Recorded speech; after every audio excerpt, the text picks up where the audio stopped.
kita belajar firman Tuhan. Kalau saudara tadi dengar bahwa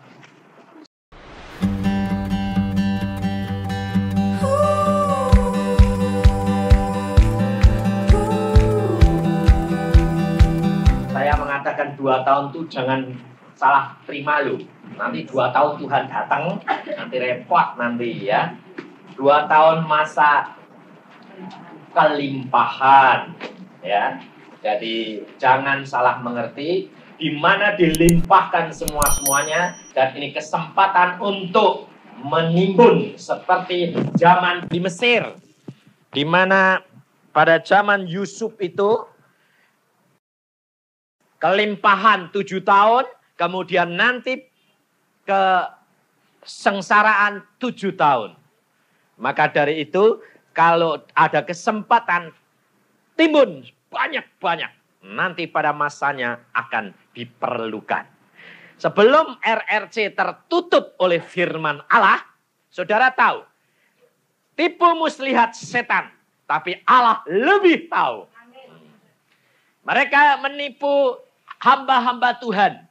Pada waktu pimpinan Mao Zedong naik, saudara tahu, mereka mengatakan, oh gereja boleh kembang terus, supaya kami dapat menyokong. Tapi catat anggotanya, pendetanya, catatin semuanya. Setelah 5 tahun, tidak ada yang kelewatan dicatat, barusan ditangkepin semuanya. Nah, siapa yang tumbuh? Siapa yang meneruskan? Generasi muda. Ini loh saudara. Jadi tanggung jawab kita orang tua, kamu tanamkan kehidupan secara pribadi kepada anak-anakmu. Tetapi kenyataan sekarang ini orang tua adalah ditanam. Karena apa? Bukan karena ditanam biji, sudah terlambat, dicangkokin semuanya. Iya toh? Kenalnya Tuhan sudah tua-tua toh? Ada yang dari kecil ditanam? Tidak ada. Kelamaan, kepengennya dicangkok, buahnya jadi gede. Nah, sekarang harus anakmu mulai tanam dari biji. Nanti pada masanya akan tumbuh dan mereka akan dipakai oleh Tuhan. Ini saudara, ini tanggung jawab saudara. Kalau saya sudah peringatkan, nanti masa kesukaran datang, saudara tidak ambil bagian, anakmu tidak ambil bagian, engkau rugi. Maka dari itu saudara, kita harus ambil bagian. Disiapkan anak-anak itu untuk menerima firman Tuhan dan berjalan di dalam Tuhan. Saya selalu katakan, praktek, jangan teori. Mulai dipraktekkan di dalam keluarga. Caranya bagaimana? Contohnya saya bilang, kemarin ada ibu-ibu mengandung, mau melahirkan. Dia datang pada saya, dia bilang, Pak Yusak tolong doakan. Saya bilang, kenapa kok cari saya lagi? Saya bilang, kamu praktek. Loh, praktek bagaimana? Loh, tadi kan sudah diajari, praktek di rumah. Bagaimana caranya? Gini, tiap malam suamimu, anak Tuhan juga, oh ya, di sampingmu, perutmu dilus-lus. Loh, dua-dua, suami sama istri. Nah, kalau saya yang ngelus-ngelus ya bahaya nanti. Tidak boleh. Yang ngelus-ngelus mesti suaminya dan dia sendiri. Lalu katakan, doakan Tuhan Yesus, kami datang di hadapan-Mu. Engkau sucikan, Engkau benarkan kami. Engkau hidupkan kami di dalam-Mu. Kemudian katakan kepada anak-Mu. Anak, jadilah anak yang takut akan Tuhan. Jadilah anak yang baik. Jadilah anak yang sempurna. Segala sifat buruk ayahmu jangan masuk ke dalam kamu. Segala sifat buruk bapak, ayah, ibumu jangan masuk ke dalammu. Hanya sifat yang diperkenan Allah. Loh, itu mulai ditanam di biji. Biasanya enggak pernah toh? Enggak pernah sebab enggak ngerti. Makanya waktu lahir anaknya kok nakal. Lah wong yang punya bapaknya sama ibunya yang podo buruke jadi satu. Wah, malah kalang kabut toh. Makanya itu ditanam dari permulaan. Itu harus dipraktekkan. Nanti keluar anakmu bagus-bagus. Luar biasa. Karena apa? Rencana Allah adalah rencana yang terindah. Tapi lalu jangan bingung. Kalau nanti lahir, lo kok gini, lo. Itu namanya kamu tidak punya iman. Kamu harus punya iman. Anak saya yang perempuan tuh dulu lahir, jeleknya luar biasa. Gepeng. Mukanya itu lancip, gepeng gitu. Suaranya gede lagi. Kayak orang laki. Saya bilang, enggak apa-apa. Enggak apa-apa, bagaimana anak perempuan suaranya kayak laki, rupanya gepeng. Saya pada, tidak apa-apa. Kita sudah berdoa, nanti gede jadi cantik. Saya bilang, lebih lumayan toh. Kalau kecil, apa? Peribahasa Jawa apa? Hah? Cilik dodol kayu. Iya dah? Apa? Jadi kalau kecil jelek biar, tapi nanti kalau gede jadi ayu, ya toh. Allah itu selalu merencanakan yang terakhir, ya. Itu yang penting, saudara. Dan sungguh, pada waktu dia mulai tumbuh, mulai umur 3 tahun, saya katakan, anak, suaramu tidak besar lagi. Harus seperti anak perempuan, wajar dan bagus. Saudara tahu, berubah. Suaranya jadi biasa, kecil. Dan seperti anak perempuan. Kemudian saya lihat tumbuhnya ini, wah giginya ini gak cukup. Wah nanti rahangnya mekar, kan jadi lucu. Wah nanti ini kalau ini kecil, ini gede, gak bagus saya bilang. Saya kasih tahu, nak gigimu dicabuti ya nak, beberapa, supaya rahangmu jangan tumbuh gede. Supaya tetap nanti oval bagus. Nah, dia bilang, ya Pak, 11 cabut. Sekarang cantik. Diberikan hikmat, diberikan pimpinan oleh Roh Kudus. Saudara tahu, Allah kita adalah Allah yang sempurna. Kalau engkau tadi menyanyi, aku rindu Tuhan untuk datang, minum, lalu hidup. Loh. Harus ada datang. Datang itu ada tindakan. Ada kemauan. Saudara tahu sungai Allah di mana? Ayo. Yang sudah baca Alkitab komplit mesti tahu. Ayo. Di mana sumber sungai Allah? Hah? Di mana? Nah, jadi makanya kalau nyanyi, lalu bingung, tidak punya bayangan, datang kemana. Saya tadi nyanyi, saya merasakan. Karena apa? Saya tahu tepat tempatnya sumber sungai Allah. Di mana? Di hati, di mana? Kalau saudara baca di dalam kitab Nabi Yehezkiel, saudara akan tahu. Sungai Allah keluar dari mana? Dari bawah tahta Allah. Jadi Allah duduk di atas tahtanya, di bawahnya itu membual aliran sungai itu dari tahta Allah turun. Terus mengalir. Jadi kalau engkau mau hidup dan minum, harus datang di bawah kaki Allah. Loh.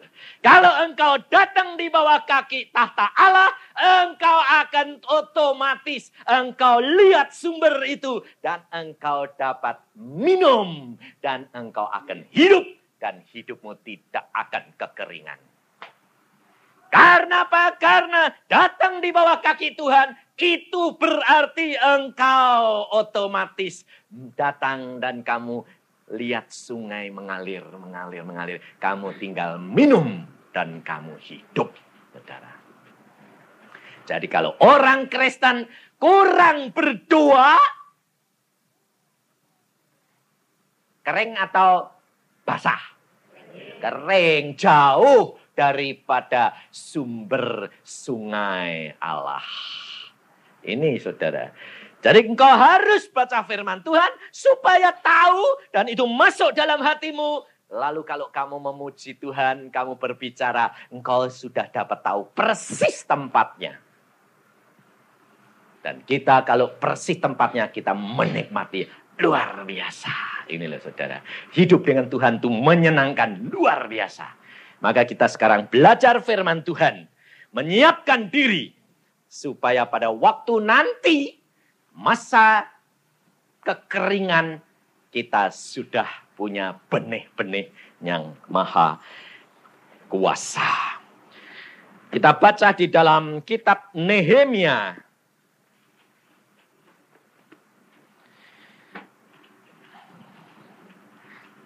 Kitab Nehemia. Janjian lama ya. Ayo dicariin. Nehemia pasal yang ke-6.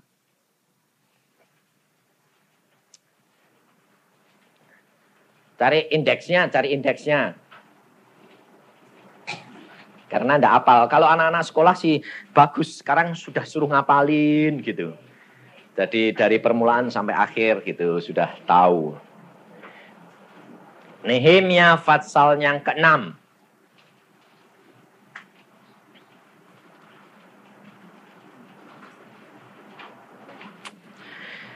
Tadi ibu juga bersaksi ya toh?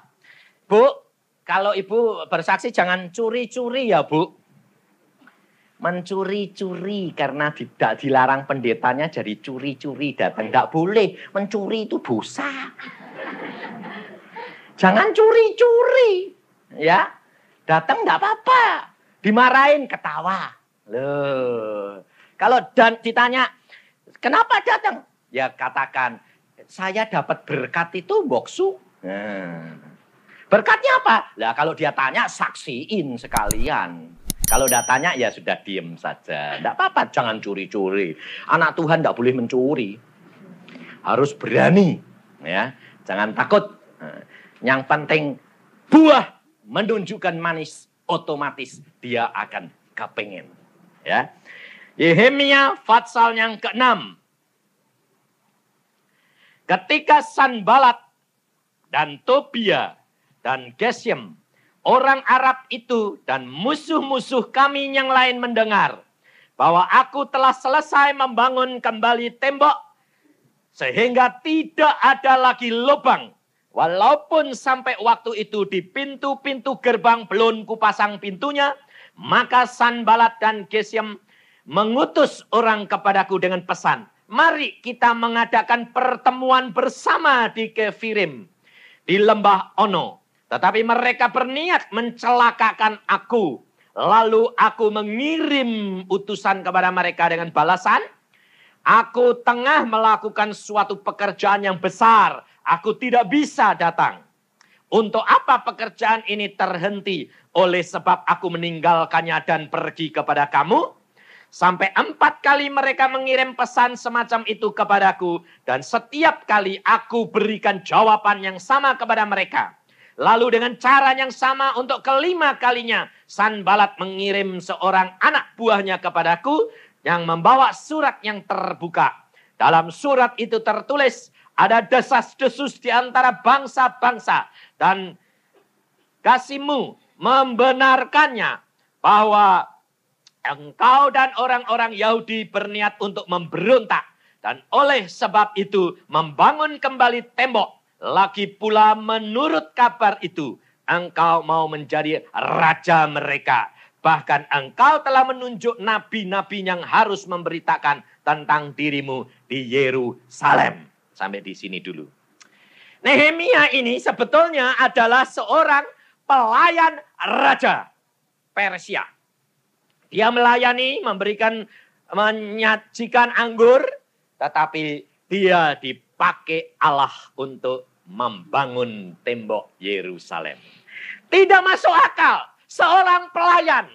Tetapi mengapa Allah dapat ambil lalu dikirim ke Yerusalem untuk membangun tembok Yerusalem? Mengapa tidak orang-orang yang lebih besar? Panglima. Tetapi kenapa? Seorang pelayan. Ini loh saudara. Kita kerap kali tidak bisa terima didikan Tuhan. Kenapa? Karena didikan Tuhan itu tidak enak.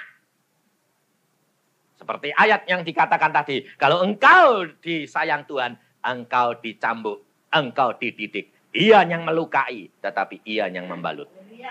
Ini loh saudara. Kita kerap kali tidak bisa terima. Karena apa? Merasa perkara itu bahwa hal itu tuh tidak enak. Tetapi justru melalui itu, engkau sedang disiapkan untuk perkara-perkara yang besar. Kalau engkau lebih direndahkan, engkau nanti akan lebih ditinggikan. Saya kerap kali dulu kalau waktu kecil sudah mulai dipanggil Tuhan. Tuhan mengatakan, aku akan pakai engkau. Saya menantikannya itu sampai rasanya kadang-kadang berontak sama Tuhan. Kenapa? Nah, saya lihat yang muda-muda sudah dipakai, sudah menginjil sana-sini. Saya masih belum boleh. Injil-injil tapi insidental.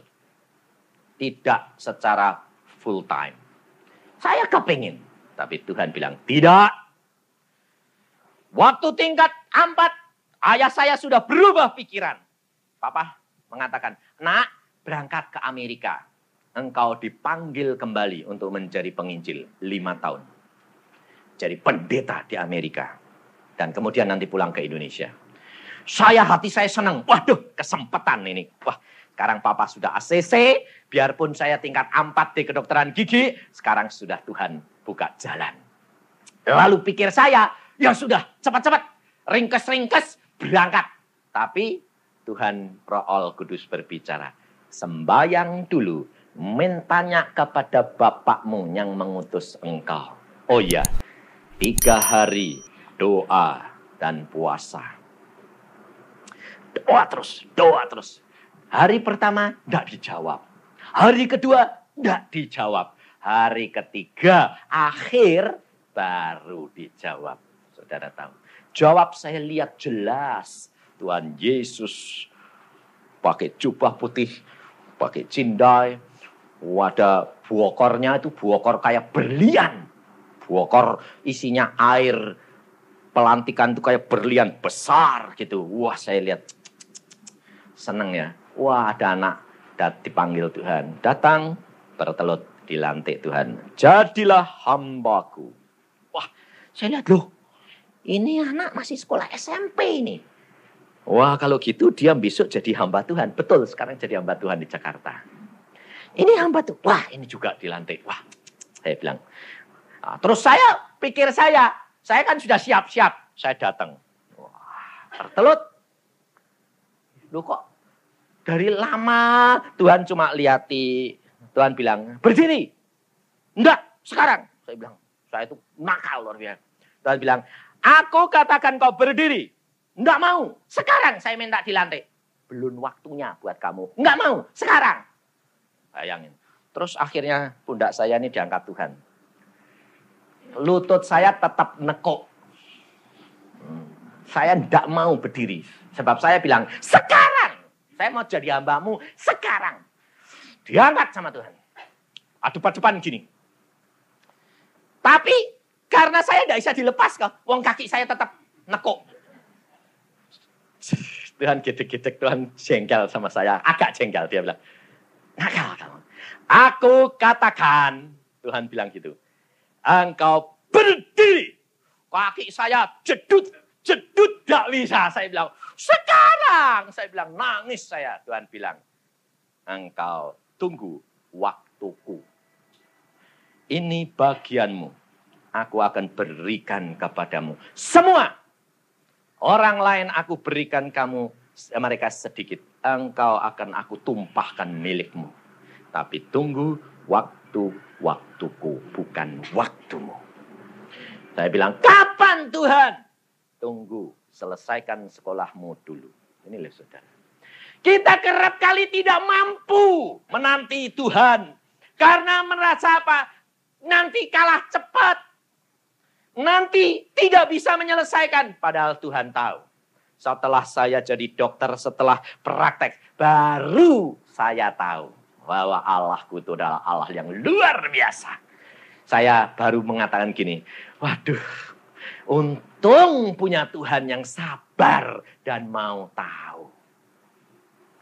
Seandainya saya itu dulu tingkat 4 itu jadi ke Amerika, saya ini tidak jadi hamba Tuhan. Saya bilang, kenapa? Lah saya itu paling kepencut sama mata biru. Nah, di sana kan mata biru banyak. Di sini tidak ada yang punya mata biru. Dan pada waktu itu sedang seneng-senengnya. Jago lihat bioskop, jago segala macam. Yang dilihat tuh mesti bintang filmnya matanya biru. Dan pada waktu saya katakan sama istri saya, belum istri, calon istri saya mau ke Amerika. Saya bilang gitu. Dia bilang apa? Kalau kau ke Amerika, sebelum kawin, bebas. Sebab engkau nakal. Nanti di sana aku buang-buang. Enggak bisa. Kamu paling seneng mata biru. Nanti saya matanya coklat, enggak laku. Lalu saya bilang, enggak bisa. Tapi akhirnya Tuhan bilang, tidak. Selesaikan. Dan saudara tahu, luar biasa rencana Allah. Dan pada waktu sudah dipanggil pergi ke Irian Barat, tugas di sana mau dipakai. Saya bilang mau Tuhan. Tuhan bilang belum waktunya. Ketinggalan. Tidak pernah tinggalan. Allah itu menyediakan yang terbaik. Ternyata Allah punya rencana yang baik. Rencananya apa? Sedang diproses terus di dalam diri saya. Untuk apa? Untuk lepas daripada daya tarik bumi ini, saudara. Rencana Allah itu kan luar biasa, toh. Karena dia lihat di dalam diri saya banyak kelemahan. Sehingga kalau tidak dikikis terus sampai habis, nanti jadi hamba Tuhan, buahnya banyak, ambruk. Tidak kuat, nahan. Maka Tuhan didik terus sampai akhirnya Tuhan mengatakan, selesai, sekarang kamu jadi hambaku. Tapi sudah dikikis semua, lepas dari daya tarik bumi. Jadi tidak terikat lagi oleh materi maupun hal-hal perkara jasmani. Ini loh saudara. Allah itu kalau engkau mau nurut, nunggu waktu Tuhan, Allah itu sempurna didiknya. Luar biasa. Nehemia dididik menjadi pelayan supaya dia taat, supaya dia itu disiplin. Karena melayani raja, tidak boleh terlambat, tidak boleh sembarangan, harus disiplin. Setelah itu Allah tanamkan dalam hatinya, pergi ke Yerusalem, membangun tembok Yerusalem. Saudara tahu, kalau orang itu di dunia ini, kalau bangun rumah itu temboknya dulu atau rumahnya dulu? Hah? Loh, fondasinya ya, tapi tembok luar dulu, yang muter atau rumahnya dulu? Hah? Kalau orang dunia, rumah dulu toh. Sebabnya nanti kan pilih yang mana, yang model apa gitu toh. Rumah dulu. Tapi kalau Tuhan apa? Tembok dulu. Makanya saudara harus bikin tembok dulu. Supaya apa? Musuh tidak mengacaukan pada waktu kamu membangun bait Allah. Tembok ini harus dibangun lebih dahulu. Dan membangun tembok tidak bisa seorang diri. Dibutuhkan teman-teman seiman. Kerjasama. Dan kebisaanmu belum tentu dipunyai saudara yang lain. Saling tolong menolong. Jangan merasa dirimu mampu. Arsitek yang agung Yesus Kristus yang akan membangun tembok kita. Tetapi diperlukan apa? Waktu. Diperlukan apa? Kemauan, ketekunan, kesetiaan. Diperlukan apa? Kerjasama saudara seiman. Tidak bisa seorang diri. Dan kewaspadaan. Nehemia membangun tembok selalu dia bawa pedang. Artinya selalu membawa pedang firman Allah. Firman Allah selalu dipegang. Karena setan paling takut sama pedang Allah, firman Allah. Sebab firman Allah itu ya dan amin. Saya beberapa hari ini pelayanan di Surabaya sudah hampir 2 minggu ya Sam. Ini saya rasanya berat Tuhan. Saya bilang kali ini kok pelayanannya kok berat sih Tuhan. Saya bilang saya sampai rasanya mau patah. Saya mau tinggal pulang. Saya bilang Tuhan aku mau sudahlah kalau beratnya gini ndak mbok tulungi. Saya mau pulang aja aku bilang gitu. Saya jangan saudara kira itu kalau ndak ditekan. Dan ini perlunya. Saya sembayang jam 4:30 saya pergi ke belakang terus berdoa. Habis berdoa saya leleh-leleh. Tuhan tunjukkan. Tuh lihat tuh. Setiap kali saya masuk, pantesan. Orang begitu banyak, tiap di depan orang itu punya meja satu-satu. Setiap meja isinya setan. Pantesan saya bilang.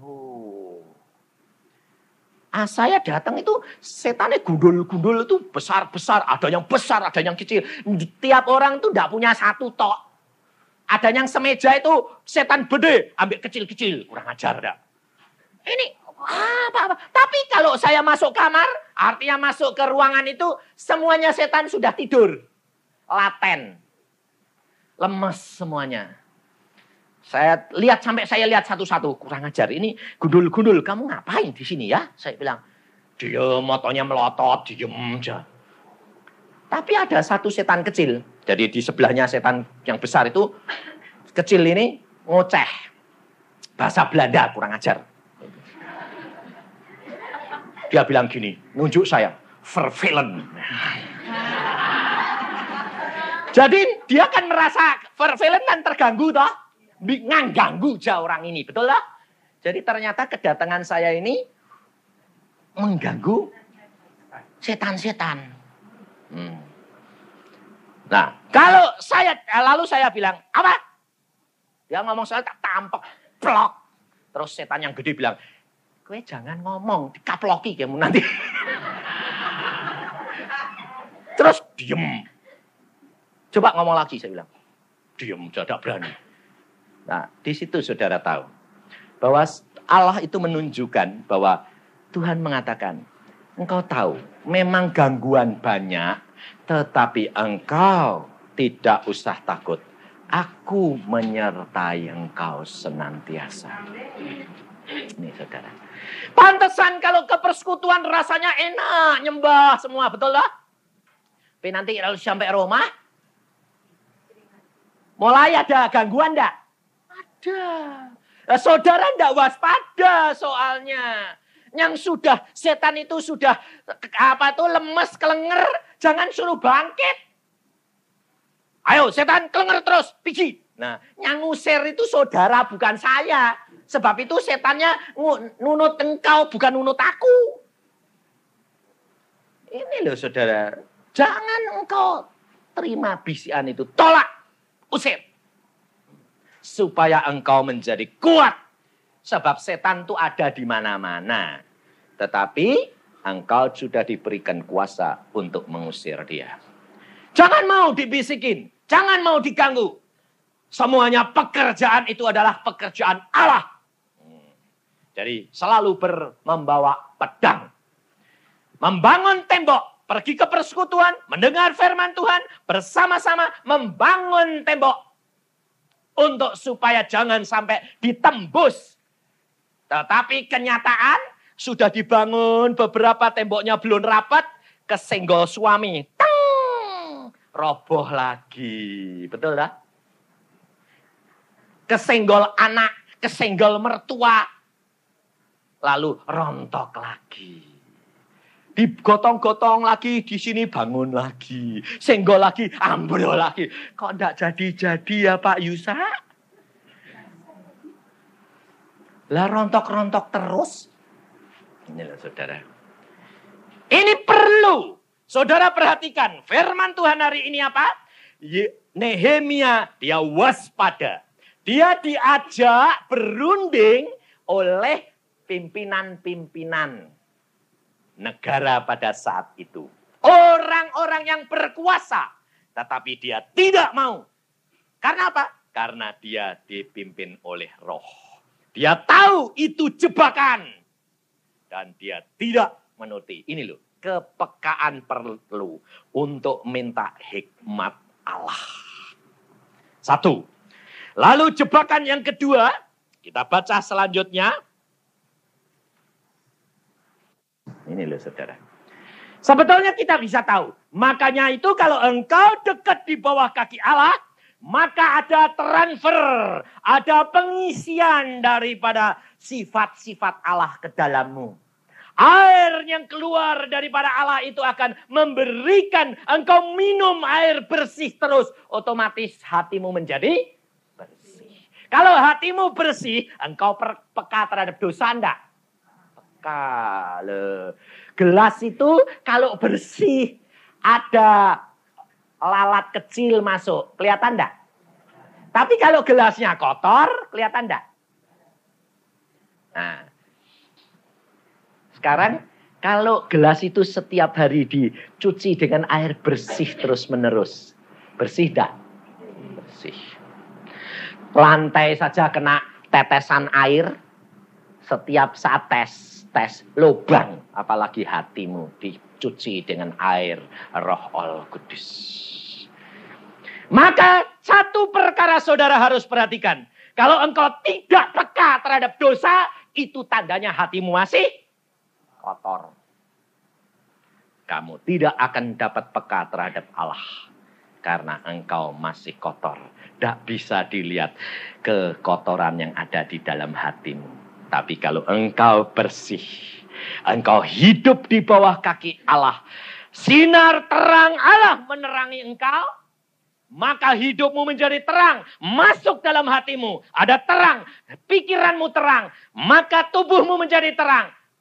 Orang ketemu engkau, kena sinarmu, dia akan takut sendiri. Saya punya saudara, suaminya jatuh dalam dosa. Punya peliharaan. Tapi si istri ini berdoa terus. Sampai akhirnya rumahnya dijual untuk bayar utang suaminya. Dia berdoa. Istrinya bilang apa? Saya sudah bertahun-tahun tidak pernah kumpul sama dia. Kenapa?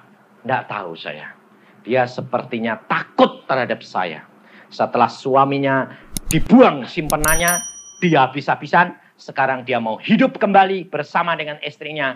Dia bilang apa? Dia ditanya, kenapa engkau tidak pernah mau dekat kepada saya? Suami bilang apa? Waduh, kamu tidak tahu berapa lama aku harus menderita selama itu. Kenapa kamu menderita? Aku angsal mau tidur di sebelahmu. Rasanya itu dosa saya kebuka semua. Engkau suci, aku kotor. Sehingga aku mau dekat, aku takut. Akhirnya saya mundur lagi pergi. Saudara tahu. Gak ngomong suami istrinya. Tetapi dia merasa ada suara selalu menuduh dia. Kamu jina, kamu kotor, kamu hina, kamu tidak layak mendekati istrimu yang penuh dengan kesucian. Bayangin, saudara. Engkau tidak usah banyak bicara. Tetapi engkau peka terhadap pimpinan roh. Maka Roh Al-Kudus yang akan mengerjakan dan berbicara untuk suami, anak-anakmu, mertuamu. Tapi bukan dirimu sendiri. Tapi kerap kali kita tidak sanggup menahan mulut ini loh. Susah. Apalagi lagi ibu-ibu. Sulit. Betul enggak? Kepengennya itu enggak bisa, sudah prol. Mau enggak ngomong, enggak bisa, prol. Aduh, ngomong lagi. Ditanggapi salah. Mereka menanggapi salah itu belum tentu, saudara. Itu hatinya yang tulus. Tetapi ada roh yang lain yang mempengaruhi mereka. Justru kasihan mereka karena mereka masih dikuasai oleh roh yang lain. Nehemia dia tahan, dia mengerti akan tipu muslihat, tidak terpengaruh oleh apa dia nabi atau nabiah. Dengan apa yang dia lihat, tiap perkataan diuji dengan hikmat yang daripada Allah. Sehingga Nehemia tidak terperosok dan kepleset. Dia tetap teguh di hadapan Allah. Ayat 15. Maka selesailah tembok itu pada tanggal 25 bulan Ehul. Dalam waktu 52 hari. Ketika semua musuh kami mendengar hal itu, takutlah semua bangsa sekeliling kami. Mereka sangat kehilangan muka dan menjadi sadar bahwa pekerjaan itu dilaksanakan dengan bantuan Allah kami. Hasilnya nanti, buahnya nanti yang akan menyatakan. Jangan cepat-cepat minta buahnya. Kalau cepat-cepat, biasanya buah yang cepat masak itu buah apa? Hah? Dikarbit. Betul toh? Ambil pisang yang sudah tua, gagangnya kasih karbit. Besok matang. Saudara kepengennya gitu toh? Makanya sekarang cari buah yang asli susah enggak? Yang mateng wet. Susah. Yang karbitan banyak enggak? Banyak. Banyak orang Kristen sekarang karbitan. Orang Kristen karbitan. Bukan orang Kristen yang masak benar-benar di dalam pokok anggur yang benar. Ini loh saudara. Kalau engkau dikarbit, sebentar lagi jadi busuk. Tapi kalau matang wet, matang di pangkalnya pohon Yesus. Sampai ngarak. Nggak busuk-busuk. Luar biasa. Madu yang keluar. Saudara. Maka dari itu, jangan ketipu yang karbitan. Jangan mau yang karbitan. Tetapi mau melekat kepada Yesus. Tidak melekat kepada hamba Tuhan. Tapi pada Yesus pribadi. Maka pada waktunya, engkau akan dapat menyelesaikan semuanya. Engkau akan melihat musuh-musuhmu akan menjadi takut. Karena mereka sadar bahwa yang menyertai engkau adalah Allah yang maha kuasa. Amin. Mari kita berdoa.